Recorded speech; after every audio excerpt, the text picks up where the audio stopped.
जैसे ही चाइना में कुछ होता है तो कहीं ना कहीं हमें भी डर लग जाता है, अब वो फिर आएगा इंडिया में। तो मैं ऐसा नहीं मानता। इंडियन सर्कमस्टेंसेस अलग हैं। इंडिया में कम्युनिटी की जो एंटीबॉडीज़ और जो इम्यून स्टेटस है वो काफ़ी डिफरेंट है, तो मेरे को नहीं लगता कहीं पैनिक करना चाहिए हमें। एक्चुअली बड़ा एक नॉन स्पेसिफिक टर्म यूज़ किया है, वॉकिंग निमोनिया। ये ना ग्रुप ऑफ पेशेंट है जिनको निमोनिया हुआ है। निमोनिया मतलब बुखार हुआ है, चेस्ट में इन्फिल्ट्रेट्स आए हैं, जिसको हम निमोनिया का रूप देते हैं। बट कोई स्पेसिफिक वायरस या बैक्टीरिया नहीं है, एक नहीं है। लाइकली है कि कोविड काफ़ी ज़्यादा रिस्ट्रिक्शंस थे, तो बच्चे वैक्सीनेटेड नहीं थे या एक्सपोज नहीं थे, तो ऑल ऑफ सडन जो छोटे बच्चे हैं वो एक्सपोज हो गए हैं और उनको एक जैसे सिम्टम्स आ गए हैं और सडनली ओवर क्राउडिंग हो गई हॉस्पिटल में, इसलिए शायद पैनिक हो गया है।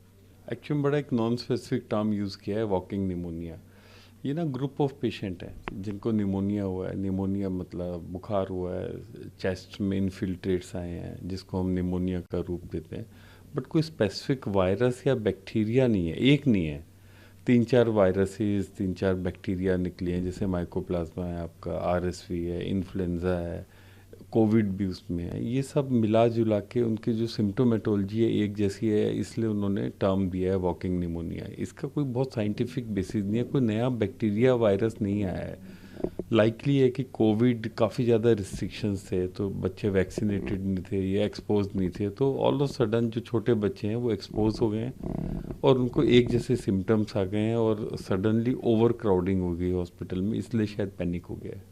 सर क्या ये कुछ देखा अगर हम बात करें कोई भी वायरस, कोई भी बैक्टीरिया, अगर पेशेंट एक्सपोज नहीं है, उसकी इम्यूनिटी सिस्टम वीक है, वो कभी एक्सपोज हुआ नहीं था, एंटीबॉडीज़ नहीं डेवलप हुए, तो कोई भी एक में से 100 में से एक वायरस या बैक्टीरिया डेडली हो ही सकता है। आईसीयू की ज़रूरत पड़ सकती है, एडमिशन्स की ज़रूरत पड़ सकती है। तो माइकोप्लाज्मा ले लें, मैक्सिमम पेशेंट्स में माइनर से सिम्टम्स रहते हैं, कॉफ मेजर सिम्टम होती है। किसी बच्चे में से 1 in 100 या 1 in 200 में निमोनिया का रूप दे सकता है। ऐसे हम कोविड की बात करें, ऐसे ही इन्फ्लुएंजा की बात करें, ऐसे ही आरएसवी की बात करें, तो इन जनरल सडनली क्राउडिंग हो गई। क्राउडिंग मीन्स ये सारे के सारे क्लब हो गए हैं वायरसेस और जो बैक्टीरिया हैं, और ऑल ऑफ सडन उनके एमरजेंसीज ओवर क्राउडेड हो गई है, इसलिए शायद पूरी वर्ल्ड में पैनिक फैल गया। पैनिक इसलिए, हर गंदा वायरस या बैक्टीरिया चाइना से ओरिजिनेट हुआ है। अभी हमारा डर ख़त्म नहीं हुआ है। अभी हमने 3 साल 4 साल पहले ही कोविड वेव देखी है, तो जैसे ही चाइना में कुछ होता है तो कहीं ना कहीं हमें भी डर लग जाता है, अब वो फिर आएगा इंडिया में। तो मैं ऐसा नहीं मानता। इंडियन सर्कमस्टेंसेस अलग हैं। इंडिया में कम्युनिटी की जो एंटीबॉडीज़ और जो इम्यून स्टेटस है वो काफ़ी डिफरेंट है, तो मेरे को नहीं लगता कहीं पैनिक करना चाहिए हमें। सर अच्छी जाती है सर, ऐसा एनवायरनमेंट है वहाँ पे। एक्चुअल में चाइना में थोड़ी मिस्टीरियस चीज़ें तो होती हैं, इन द सेंस कि वहाँ की चीज़ें क्लैरिटी के साथ नहीं आती हैं, वो हाइड करते हैं, साइंस को हाइड करते हैं, साइंटिफिक फैक्ट्स को हाइड करते हैं। वहाँ की ईटिंग हैबिट्स थोड़ी अलग हैं, जंगलों में इन्वेड करते हैं जहाँ पे बैट्स हैं, शायद वहाँ पे लैब्स हैं जहाँ पे बड़े एक्सपेरिमेंटेशंस होती हैं। तो शायद ये मिला जुला कारण है। अगर हम देखें, अभी तक कोविड का प्रूव कहाँ हुआ है कि वायरस वहाँ से आया, कौन सी लैब से, वुहान में कौन सी लैब थी, क्या था। देखा जाए तो वो इतना बड़ा कहते हो ना हंगामा हो गया पूरे वर्ल्ड में, इतना बड़ा पेंडेमिक हो गया, लेकिन अभी तक हमें कॉज नहीं मालूम पड़ा। आपको क्या लगता है ये जो चल रहा है इसके पीछे हमें मालूम पड़ पाएगा? अभी तो देखा जाए तो बड़ी माइनर स्केल पे चाइना तक की लिमिट है। तो लेट्स सी क्या होता है, आगे देखते हैं।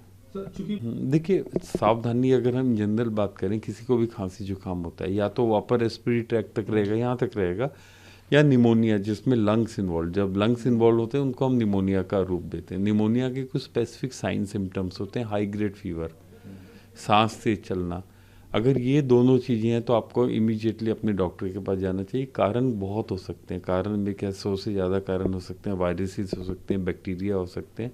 इन्फ्लुएंजा एक वायरस है, माइकोप्लाज्मा एक बैक्टीरिया है, कोविड एक वायरस है, आरएसवी एक वायरस है। तो काफ़ी सारे कॉजेज़ होते हैं जो वायरसेस, बैक्टीरिया जो निमोनिया का रूप धारण कर सकते हैं। और इन सब में सिम्टोमेटोलॉजी, वायरस का कोई ट्रीटमेंट होता नहीं है। बैक्टीरिया के लिए एंटीबायोटिक्स होती हैं। सब पेशेंट्स को एंटीबायोटिक देने की ज़रूरत नहीं होती अगर वो सिंपल अपर रेस्पिरेटरी ट्रैक तक है। निमोनिया है तो ऑफ कोर्स कभी कभी एंटीबायोटिक देनी पड़ती है।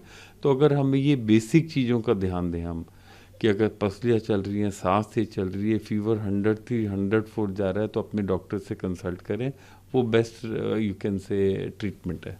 सर क्या जो किड्स में देखने में आ रहा है कि जो वायरस है वो तो नहीं है, लेकिन पॉल्यूशन भी उसमें कहीं ना कहीं और सरप्लस कर रहा है उसको। कभी भी पॉल्यूशन क्या करता है, 2-3 तरह की डिजीज़ को ज़्यादा घातक बनाता है। पॉल्यूशन जब एंटर करता है वो इन्फ्लेमेशन प्रोड्यूस करता है पूरी बॉडी में, स्पेशली रेस्पिरेटरी ट्रैक्ट में। वो वल्नरेबल होती है कि कोई भी बैक्टीरिया वायरस है वो इन्वेड कर सकता है। तो एक तरह से एक तो करेला ऊपर से नीम चढ़ा वो वाली कहावत सिद्ध हो सकती है कि पॉल्यूशन में किसी भी तरह का एलर्जेंस, किसी भी तरह का बैक्टीरिया वायरस थोड़ा सा घातक सिद्ध हो सकता है।